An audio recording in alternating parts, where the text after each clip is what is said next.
Continuamos con Deuteronomio capítulo 13.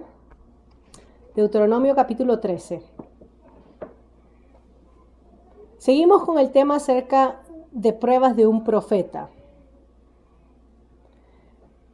Y estuvimos viendo sobre el primer versículo realmente, y vimos otros pasajes en la Biblia, cuando habla que se presenta, yo tengo acá la Nueva Versión Internacional, cuando en medio del pueblo se aparezca algún profeta o visionario, ya eso lo definimos, y anuncie algún prodigio o señal milagrosa. Eso es lo que estábamos hablando. Al finalizar la semana pasada yo mencioné sobre que los falsos profetas también hacían señales. Y hay pasajes de eso en el Nuevo Testamento. En segunda de Tesalonicenses, por ejemplo, ustedes pueden leer versículo del 9 al 12. Segunda de Tesalonicenses 9 al 12, que habla que en los últimos días habrá aquellos que se levanten, la apostasía, ¿no?, en contra de las enseñanzas de Dios, con señales y prodigios. Voy a leer el pasaje para que vean lo que dice, y esto lo podemos comparar con Apocalipsis 13:13. En forma simbólica, el escritor, el apóstol Juan, habla sobre la bestia que ve de la tierra y cómo esta bestia hacía señales y prodigios. Se le dio autoridad de hacer señales y prodigios. Entonces, primero voy a leer 2 de Tesalonicenses 2. Ustedes pueden buscar en sus Biblias. 2 de Tesalonicenses, una carta que Pablo escribe con Timoteo, ya que Timoteo ayudó a estas iglesias en Macedonia. 2 de Tesalonicenses capítulo 2, versículo 9, dice así, la mía es versión nueva internacional. El malvado vendrá por obra de Satanás con toda clase de milagros, señales y prodigios falsos. Con toda perversidad engañará a los que se pierden por haberse negado a amar la verdad y así ser salvos. Por eso Dios permite que, por el poder del engaño, crean en la mentira. Así serán condenados todos los que no creyeron en la verdad, sino que se deleitaron en el mal.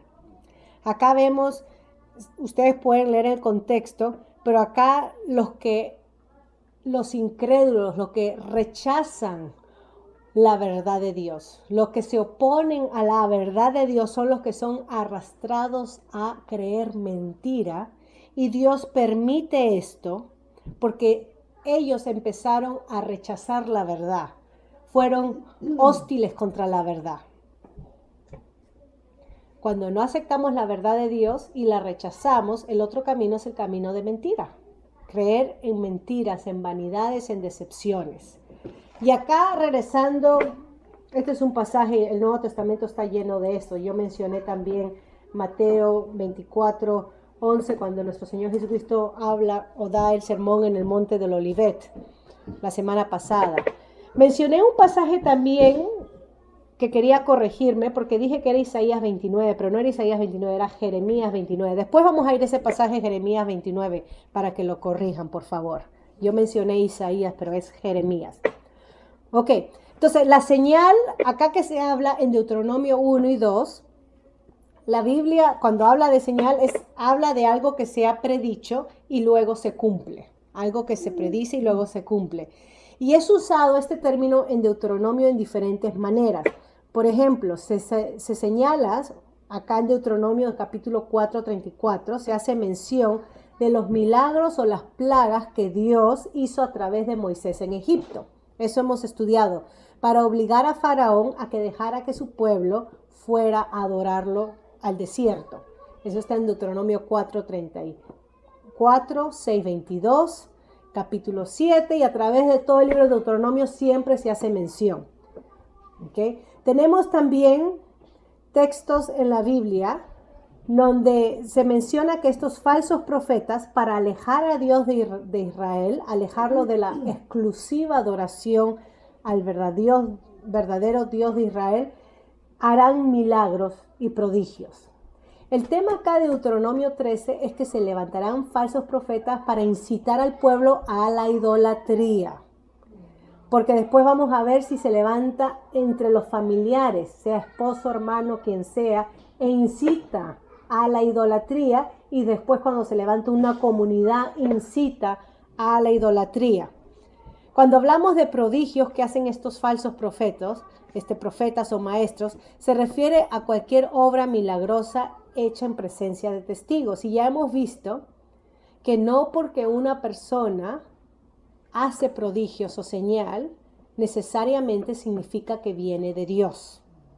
Podemos nosotros, si no conocemos las Escrituras, que tenemos que probarlo todo, examinarlo todo, como dice Pablo en 1 Timoteo 5, si no conocemos las Escrituras, si no examinamos el contenido de lo que se está presentando, eso es lo que hace Pablo con la iglesia en Galacia. Cuando le escribe a los Gálatas, en el capítulo 1, Pablo dice que él está sorprendido que en tan poco tiempo se hayan apartado del verdadero evangelio. En el capítulo 2 les dice, ¿quién los hipnotizó, por decirlo así? Oh Gálatas, y hasta que le dice, ¿se han vuelto estúpidos o qué? Es un lenguaje fuerte cuando Pablo se dirige a las iglesias en Galacia, porque el evangelio que se había levantado era que la salvación era a través de convertirse al judaísmo por la circuncisión o cumpliendo las ceremonias del judaísmo. Ustedes ya hemos estudiado Gálatas. Entonces, cuando habla acá de profeta, no es que si muestra señal o prodigio para ser acepto delante o es de Dios. Lo que debe de verificarse es el contenido y no la señal que se hace. ¿Okay? Eso es muy importante. Hay que examinar el contenido. El profeta que se mencionó en Deuteronomio, vamos a estudiarlo eso aparte, pero en Deuteronomio 18:18 habla también de el profeta que se va a levantar como el anuncio al Mesías. Y se habla también de un falso profeta, un falso Mesías, que en el Nuevo Testamento lo identifica como anticristo, ¿no? Entonces, si la palabra no se cumple, no es de Dios, dice este texto de Deuteronomio 13.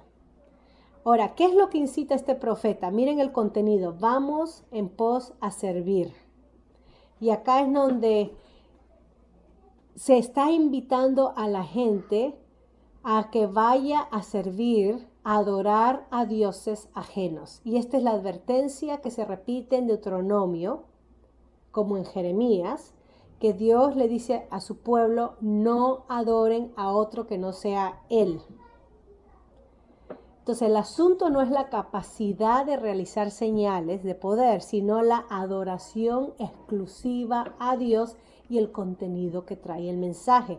Y por eso Dios dice en el versículo 3 que no presten atención a tal profeta, ¿okay? Que no lo oigan, que no obedezcan, porque Dios, dice ahí, versículo 3, los está probando.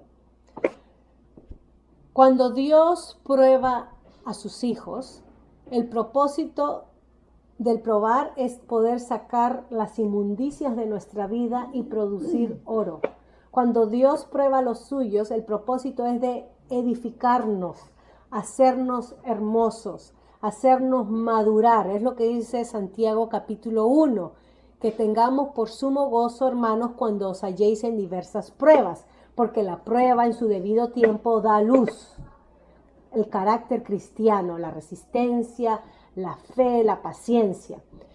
Cuando el enemigo prueba, como tenemos cuando nuestro Señor Jesucristo fue tentado en el desierto, el propósito del enemigo para probar es para destruir, para desacreditar.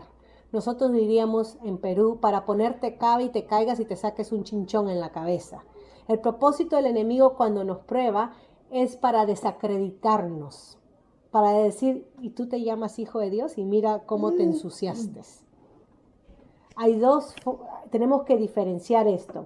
Acá se nos dice que Dios estaba probando a su pueblo o iba a probar a su pueblo permitiendo que se levanten falsos profetas. ¿Probar en qué? Para ver si ellos realmente lo amaban.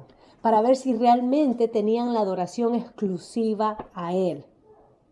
O sea que Dios pone a su pueblo, a los creyentes, en situaciones de prueba para conocer y fortalecer la fe, la confianza, la obediencia en Él.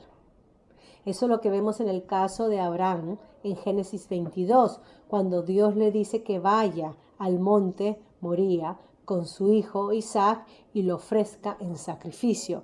Era una prueba para demostrar la fe de Abraham, cómo había madurado. Si en un momento inicial de su vida de fe, Abraham estaba lista en sacrificar a su esposa 2 veces, es mi hermana, mitad de mi hermano, para que no lo maten a él porque era tan hermosa ante el rey de Egipto y después ante el otro rey, 2 veces. Ahora él estaba dispuesto a entregar a su hijo porque sabía que Dios era capaz de traerlo de los muertos. Creía en Dios, creía en la promesa a través de Isaac. Y si Dios le había dicho que a través de Isaac iba a tener una generación, iba a tener familia, y Dios le dice, ofréceme a mi hijo, Dios iba a cumplir de alguna otra manera.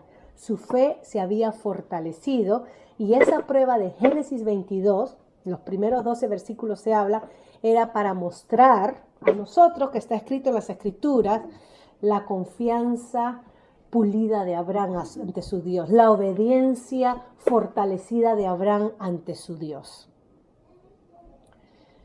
Se hace mención a través de los libros de Moisés, como en Éxodo 15, 25, cómo Dios trató con su pueblo para probarlos, para fortalecerlos en la fe. Éxodo 16, 4, ustedes pueden leer Éxodo 20, 20. El mismo libro de Deuteronomio menciona en el capítulo 8, 2 y 16, ya hemos estudiado eso. Entonces lo que queremos decir acá es que la presencia de falsos profetas, la presencia de falsos maestros entre el pueblo de Dios es una manera divina de separar a los creyentes genuinos de los creyentes superficiales. Es un punto muy importante. La presencia, Dios permite que haya falsos maestros, falsos profetas, porque así entonces podía separar como el trigo y la cizaña en la parábola que dio nuestro Señor Jesucristo. Así poder separar a los creyentes genuinos de los creyentes superficiales. Es lo que Pablo aduce en 1 Corintios. ¿Se recuerdan el pasaje de la cena del Señor? Cuando Él dice que hay muchos entre ustedes que están durmiendo, que ya han pasado a la presencia del Señor. Porque en la cena, en la Eucaristía, en la cena de acción de gracias, donde también participaban de recordar lo que nuestro Señor Jesucristo hizo en su muerte, su resurrección. Pueden verla conmigo. 1 Corintios, capítulo 11. Pablo los exhorta a los corintios porque dice que muchos llegaban a comer, a llenarse y a emborracharse. ¿Okay? En vez de permitir que los más necesitados sean los primeros en fila, aquellos que no tienen la carne en casa, sean los primeros en fila, aquellos que no ganan más de, estoy usando términos de nuestro común de hoy, aquellos que ganan más del salario mínimo pueden comer en sus casas y llenarse más, pero en la congregación había esclavos, pobres, viudas, huérfanos, que no tenían el lujo, quizás una tajada de pan. Entonces, si se celebraba la cena con una cena, una comida, que ellos tengan la oportunidad de comer primero, porque ellos no comen en casa todos los días jamón ni queso, ni sirloin, steak, ni nada. Ustedes, sus casas tienen de todo para comer. Pero ustedes, en vez de permitir que los más necesitados coman primero, ustedes llegan y se llenan la panza, y aquellos que necesitan, se les las sobras. ¡Qué vergüenza! Pablo estaba exhortándolos. Entonces, eso es en el capítulo 11, ¿no? Y por eso dice en el versículo 22, les habla sobre la vergüenza que no tienen casas para comer, y le dice, eso se lo dice no para elogiarlos, sino para reprenderlos. ¿Ok? Ahora, estoy buscando el versículo, a ver, Estamos en 1 Corintios, versículo 30. Versículo 30. 1 Corintios 11, 30. Capítulo 11, versículo 30. Dice, por eso, mi versión es Nueva Internacional. Por eso hay entre ustedes muchos débiles y enfermos e incluso varios han muerto. Si nos examináramos a nosotros mismos, no se nos juzgaría. Pero si nos juzga el Señor, nos disciplina para que no seamos condenados con el mundo. Así que, hermanos míos, y entonces le da, espérense unos a otros. Si alguno tiene hambre, que coma en su casa para que las reuniones de ustedes no resulten dignas de condenación. Los demás asuntos los arreglaré cuando los visite, ¿no? Es el tema que está hablando. Pero hay un versículo, el versículo que quería leerles que les habla claramente, en ese mismo contexto, 1 Corintios 11, versículo 19. Sin duda, tiene que haber grupos sectarios, o sea, divisiones entre la iglesia, entre ustedes, para que se demuestre quiénes cuentan con la aprobación de Dios. Otra versión dice, los que son aprobados delante de Dios. O sea que los problemas, los conflictos, las divisiones, los falsos maestros que se levantan, los falsos profetas, todo esto tiene el propósito de probar a los creyentes genuinos de los creyentes superficiales. Dios utiliza el mal para sus propios propósitos. Bendito sea nuestro Señor. Y es por eso, para probarlos, regreso a Deuteronomio 13:3, y nos dice para probarnos en qué. Para saber si lo amas con todo el corazón y con toda el alma. Y esta es una metáfora para hablar de devoción total incompleta, cuán consagrados en nuestra vida, no los domingos cuando vamos a la iglesia y adoramos, porque es el día de descanso y qué rico, todo está bien, pero día a día, cuán consagrados, cuánta devoción, cuánto amor demuestro yo a mi Dios en la forma como yo vivo la vida. A Israel se le llama repetitiva a veces, amar a Dios con todo su ser, en una forma total. Es lo que hemos estado viendo desde el principio del libro de Deuteronomio, 6:5, 7:9 y a través de todo el libro. Así que este versículo 4, Dios prueba para ver cuánto lo amamos. Lo que sucede hoy en día, voy a hacer un paréntesis acá, que he observado yo, y ustedes bienvenidos también a compartir, por favor, es que cuando sucede algo en la congregación de los creyentes, por ejemplo, el pastor, el ministro, el predicador, no sé, cae o nos damos cuenta que estaba predicando algo que no es de Dios, lo que sucede de muchos creyentes superficiales es que se apartan y dicen ya no quiero saber más de Dios. Porque si la iglesia es así, entonces no, yo voy a adorar a Dios en mi casa solita y ese es pretexto para enfriarnos y apartarnos de Dios. Nos apartamos de Dios. Pretendemos que al apartarnos de la iglesia, si no buscamos otro lugar de adoración y de congregación y de alimentación espiritual y pretendemos crecer en islas apartadas de Dios, es apartarnos de Dios, abandonamos la fe, terminamos abandonando la fe. Si pasamos por experiencias donde nos desaniman por el testimonio, la mala conducta o la mala doctrina de otros, recuerden que la prueba está cuánto yo amo a Dios, en la forma como yo voy a reaccionar. Si voy a reaccionar dividiendo la iglesia y causando más daño, eso demuestra mi compromiso con Dios. Si voy a reaccionar de la manera donde consuelo a mis hermanos, los motivo, los exhorto, me uno a ellos en lágrimas, ahí demuestro mi devoción a Dios. Dice con todo tu corazón. Y el versículo 4 son las pautas que nos sirven en la adoración exclusiva a Dios, en cómo adoramos a Dios en nuestra vida diaria. Habla de andar, de temer, de guardar, de escuchar, de servir, de seguir. Son versículos similares al capítulo 6, 13 y 10, 20. Cómo nosotros reaccionamos, respondemos a la falsedad, va a decir mucho de cómo está nuestra vida cristiana. Tomen eso atención. Cómo nosotros los creyentes respondemos o reaccionamos ante la falsedad, ante la inmoralidad, ante el desencanto que tengamos con otros que dicen ser siervos de Dios, como nosotros respondamos va a decir mucho de nuestra madurez cristiana, de nuestra fortaleza espiritual. Versículo 5 entonces habla sobre la condenación. El tal profeta, el tal soñador debe de morir. Ojo, estamos hablando de una sociedad, de una teocracia. Israel lo vivió en un tiempo de la historia. Nosotros no somos llamados a matar, imagínense, o a condenar a muerte. Somos llamados a juzgar el contenido. Claro que sí, somos llamados a juzgar las obras, el fruto, claro que sí. Mateo 7:15, nuestro Señor Jesucristo habló de juzgar. Pero acá en esta sociedad teocrática, la sociedad que Dios estableció de pacto con Israel en la tierra, era pena de muerte. Así como nosotros tenemos en sociedades seculares hoy en día, que si uno mata o si uno hace esto o traiciona a la patria, pena de muerte, tienen las leyes. Esta era la ley de Dios. Y así el pueblo tenía que acatar. Ahora, estas leyes suenan a nuestros oídos tan exigentes y duras porque el propósito era detener el acto, no promoverlo.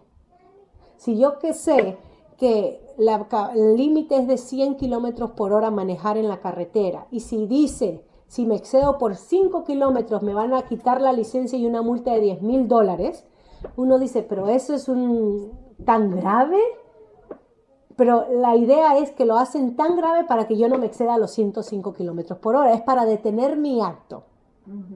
No es quizás si te atrapan, si la policía te ve. No es, si tú haces esto, el profeta, el soñador, habla de parte suya y no es de Dios, de morir. Y acá, obviamente, el contexto es si este profeta incita al pueblo a la idolatría. Ese es el tema de acá, ¿ok? Es la contaminación en la adoración en Dios que Dios quiere proteger, que no se contamine su pueblo en la verdadera adoración a Él, ¿ok? En el Nuevo Testamento tenemos exhortaciones de cómo el creyente debe de responder ante los falsos maestros y falsos profetas. Ustedes pueden leer a través de las cartas como Judas, Romanos 16, Segunda de Tesalonicenses, Primera de Pedro, todos esos pasajes les he dado. Y es, apártense de tales que persisten en hacer maldad o enseñar maldad, o exhorten, corrijan, como Pablo llama a Timoteo a corregir o a preparar a laicos, a pastores, a ancianos, a diáconos en el camino de la verdad. O sea que tenemos el llamado a corregir, a exhortar, a disciplinar y apartarnos. En ninguno de esos nos dice agarren piedra y apiedren o maten a aquellos. ¿Okay? Son pasajes que se puede estudiar.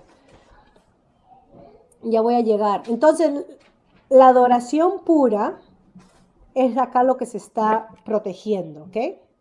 Lo que se está protegiendo es la adoración pura. Y como consecuencia de mezclar la idolatría con la adoración pura era muerte. Esa era la consecuencia. La seducción era posible para las personas dentro de la comunidad. ¿Okay? Es lo que dice el versículo 5. Condenarás a muerte a ese profeta o visionario por haber aconsejado rebelarse, es una rebelía, contra el Señor tu Dios que te sacó de Egipto y te rescató de la tierra de esclavitud. Así estriparás el mal que hay en medio de ti, porque tal profeta habrá intentado apartarte del camino que el Señor tu Dios te mandó que siguieres. Hay que entender que acá los pecados que se cometían individualmente tenían un efecto comunal. Eran tribus en esta época antigua, y lo que hacía uno afectaba la vida de otros. No, hay que entender que cuando Dios, por ejemplo, descubrimos a Can que pecó y se llevó ese manto y ese lingote de oro, toda su familia fue exterminada, hasta los animales, porque el concepto de pecado corporal es algo que se enseña en la Biblia y que compartían los pueblos. Lo mismo con el pecado de Adán y Eva. Nosotros podemos preguntar, ¿por qué yo tengo que pagar los platos rotos de Adán y Eva? Adán y Eva pecó y así el pecado pasó de generación en generación a toda raza humana. Es la influencia que tiene el pecado en las vidas de la persona hacia los que están alrededor. El pecado no solamente afecta al que lo comete, sino afecta a los que están a su alrededor. Tiene una influencia de destrucción, y porque tiene una influencia de destrucción hay que estriparlo, hay que sacarlo como cáncer. Termino con el caso. El caso es el caso de Jezabel. Primera de Reyes, capítulo 16, 29 al 33. Y vamos a seguir en este texto en Deuteronomio 13 la próxima semana porque es un texto que hay mucho que decir. No quiero pasar rápido. Miren conmigo.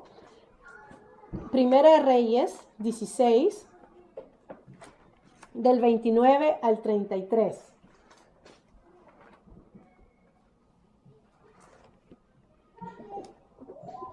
Okay. Acá se habla de la historia del rey Acab. Acá es donde nace o conocemos acerca del profeta Elías, que su ministerio es durante el tiempo de este rey Acab.